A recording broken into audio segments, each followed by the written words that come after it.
Absolute Superman issue 18, Jason Aaron writing with Rafa Sandoval on the art. So Sandoval's back. He obviously took a couple issues off. Now, admittedly, his replacement was Faria, so I'm actually a little sad to see Faria go, if I'm honest.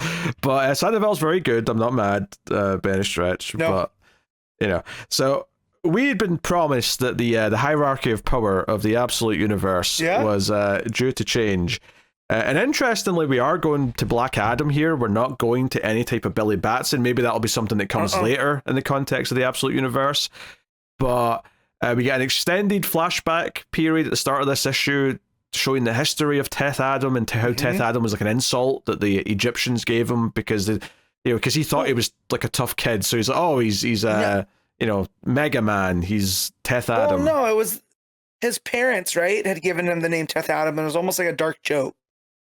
You know, was he? Was he his parents? Yeah, I believe that's what I read. Hold on, let me double check. Oh no, you're right. It was the parents. It's because it's on the panels as he's getting whipped by the Egyptians. No, you're right. I misread that. Yep. And so, I mean, either way, it still works. But just the fact that it came from his parents, that mom starved to death, dad set himself on fire, right? Because that's how bad it was. Oh, he was burned alive. Yeah. As a leper. So like this is again with Aaron writing this is kind of what Gore's the God Butcher during his Thor run. This is kind of his origin as well, where he had had such a rough time at life that he couldn't believe in anything, so he swore vengeance on the gods. Now, I don't necessarily think that's where this with Adam's going, but there were definitely some parallels. And I'm like, I'm so glad that Jason Aaron's writing this because he handles this material very, very well. And the sympathy for Teth Adam as he is running away from the Egyptian, slaveholders, and as he's describing like the pharaohs and how they live and the foods that they're eating. And I'm like, there's a lot of parallels with Superman as well, right? With Cal and Lazarus and how everybody else is, and him going and freeing all of these laborers and helping them out. And you're like, oh, maybe they're not that different. Well, I was Black Adam shows up. I mean, I was thinking less stuff on Earth and more like Cal's life on Krypton, and the whole idea of the S-wearers were the poor people who did all the hard work, and then the Science Council folk were the ones kind of at the top of the chain. That's what it's making me think of as I was. Well, yeah, I didn't immediately think of that, but now that you pointed out, that also goes in with that, and that is why Cal acted the way he did as he becomes Superman, right? Because it's inherent in his upbringing.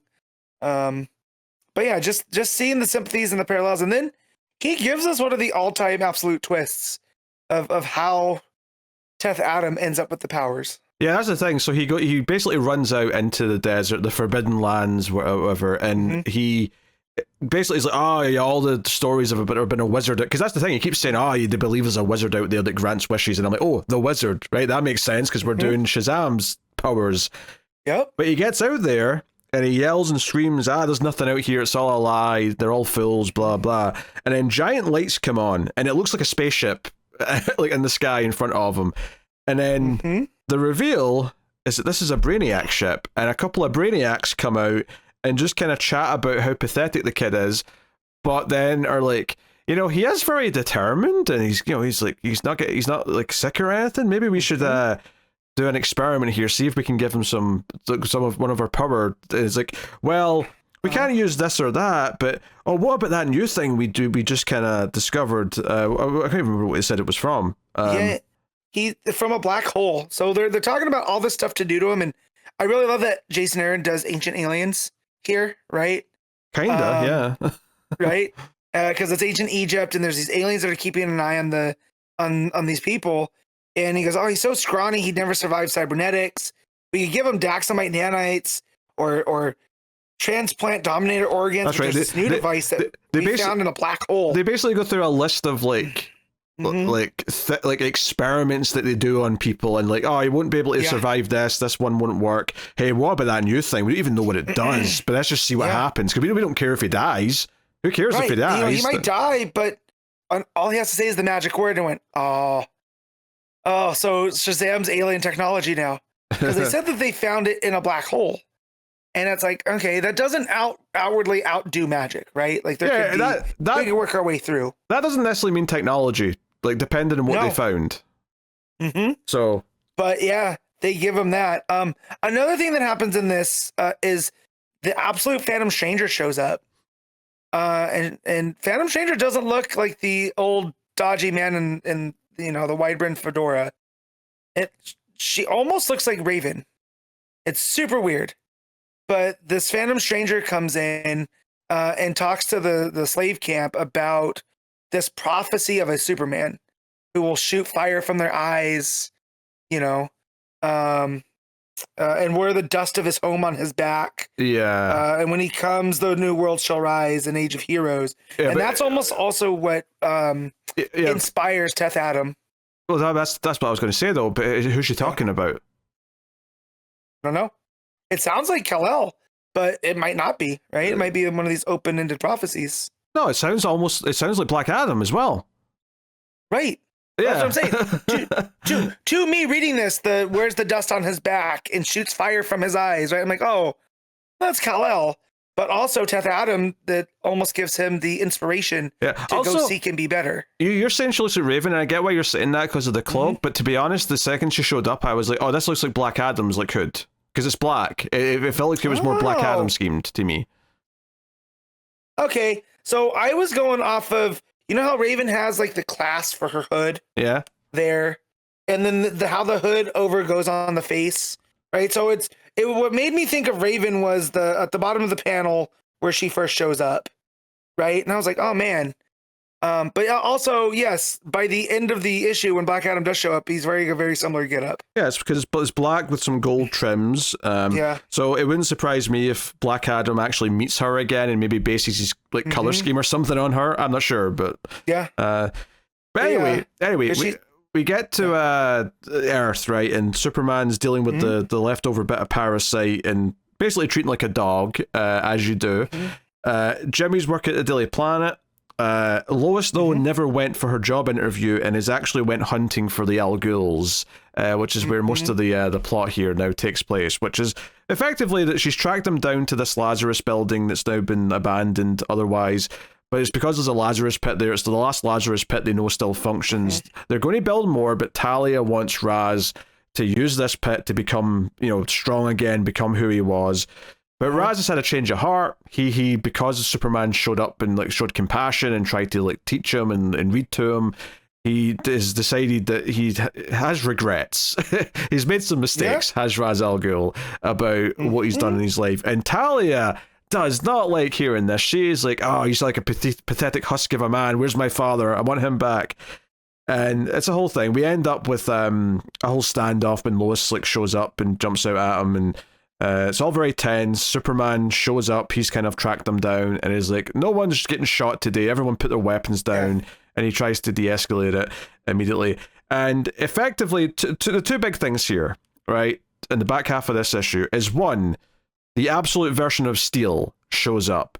And I actually love that Steel does have the hammer, but otherwise is wearing a welder's suit. Yeah. Super welder. I love it. It's like, because I saw the hammer and went, oh, we're not doing this already, right? And it is, and Superman even calls him welder, which I thought was funny. But yeah, and it seems like he's somebody that has familiarity with the Peacemakers, because he's the one that designed their technology. He built their suits. He says, yeah. So I was like, oh, okay. I wasn't expecting an absolute Steel. So this is cool. And just the way that he makes his first appearance here, how he comes out of the shadows and you just see kind of the red on the welder's helmet and on his gauntlets. And, I mean, it's just the hammer. It's the visor. The actual helmet's black, but the visor's red. He's got red gloves and boots. He's carrying the big hammer, and he's here to kill Ra's al Ghul. So he's not like a heroic character. Maybe he's not evil, but he does want to kill. Which so does Lois, to be fair. So it's not like they're all squeaky clean. Yeah. But he's here to kill Raz, and chaos ensues. Fighting happens, and the father box that Talia had going ends up Raz starts saying, "Hey, turn that goddamn father box off. You know what else is here." and what it might like wake up, and then that leads to the final page with King Shazam as he's called here in the text, but it's Black Adam. It's Black Adam as King Shazam. Yes. So looks good. That final page looks nice. And it was Talia that calls him the welder. He goes, "Who's the welder with the hammer? Give me one reason I shouldn't kill you." Yeah, and then we see this really cool, like the energy from the father box. It looks like fires up the lightning bolt. Yeah, and then that's where we get like some Shazam, some sort of containment like tomb or something there. But it opens up and Shazam's in there. So it's interesting though that Ra's al Ghul at some point imprisons Shazam. Yep. Or maybe he. I don't know, maybe he came across him some other way, but either way, he had Shazam imprisoned, or I should say Black Adam imprisoned in something. So I wonder though if we get to Billy Batson eventually, if it's because like it's passed on to him rather than he coexists with Black Adam as both things at the same time. And just the fact that he's called King Shazam too, that could also, knowing how you can just share the power, right? True. Like maybe he learns. Right? Well, maybe he becomes what we think of as the wizard.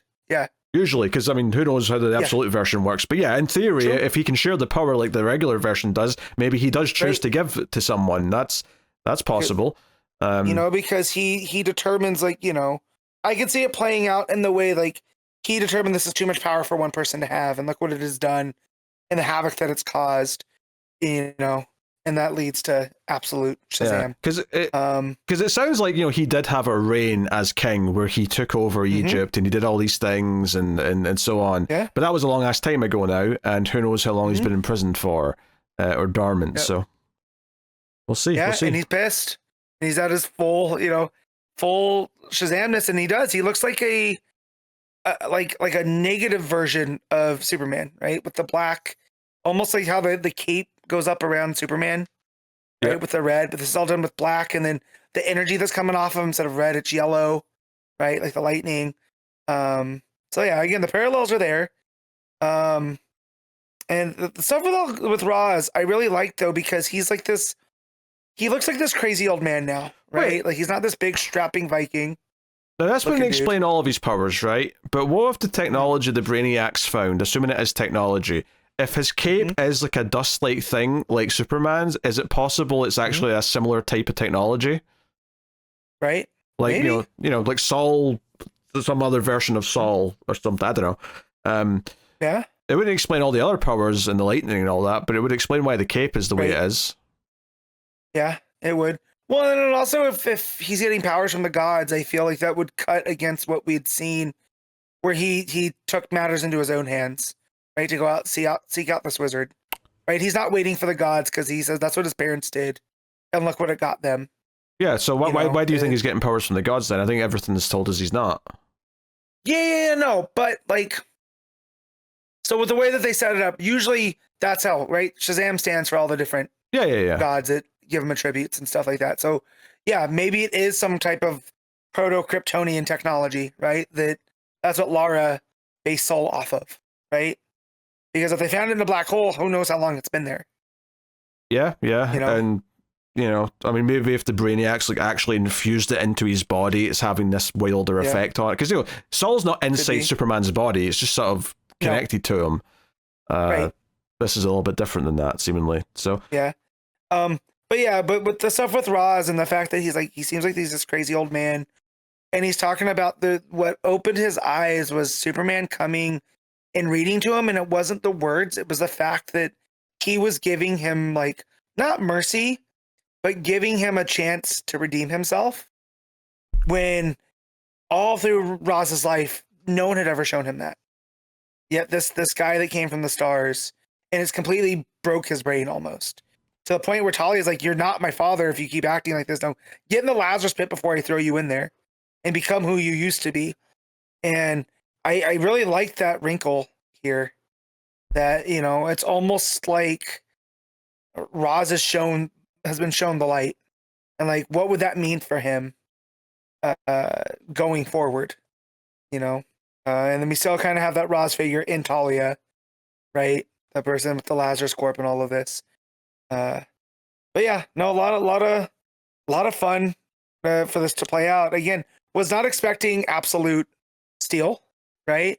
Or even Lois going and searching them out. Because it's another point I wanted to go up is Talia and Lois are arguing, and Roz goes to say something, and they both tell him to shut up at the same time.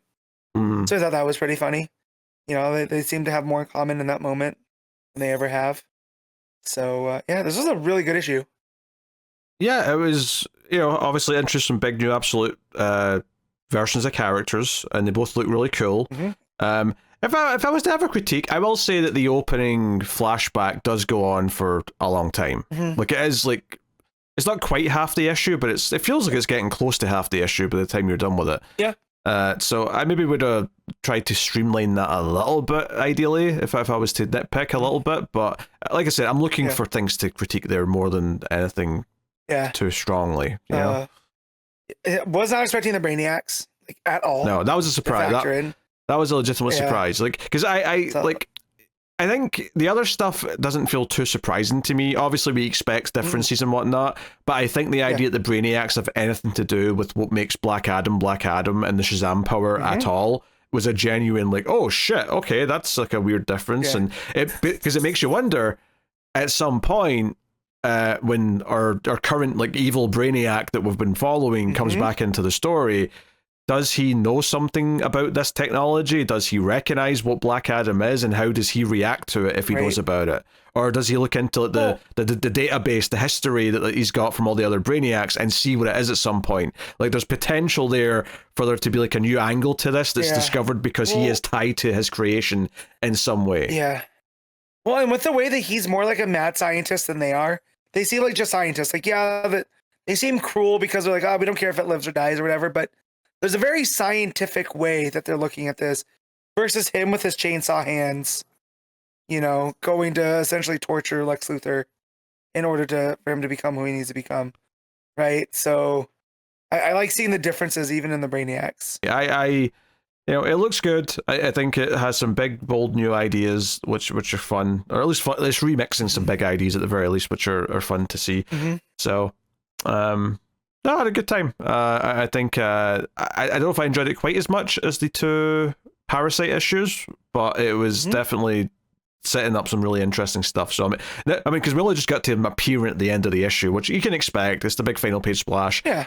But it makes me excited for next issue to see how he actually is. Like, what's his personality like? How does he interact? How does he talk to Superman? How does he talk to the others? Right. What, you know, is he immediately going to do something dangerous that has to be dealt with?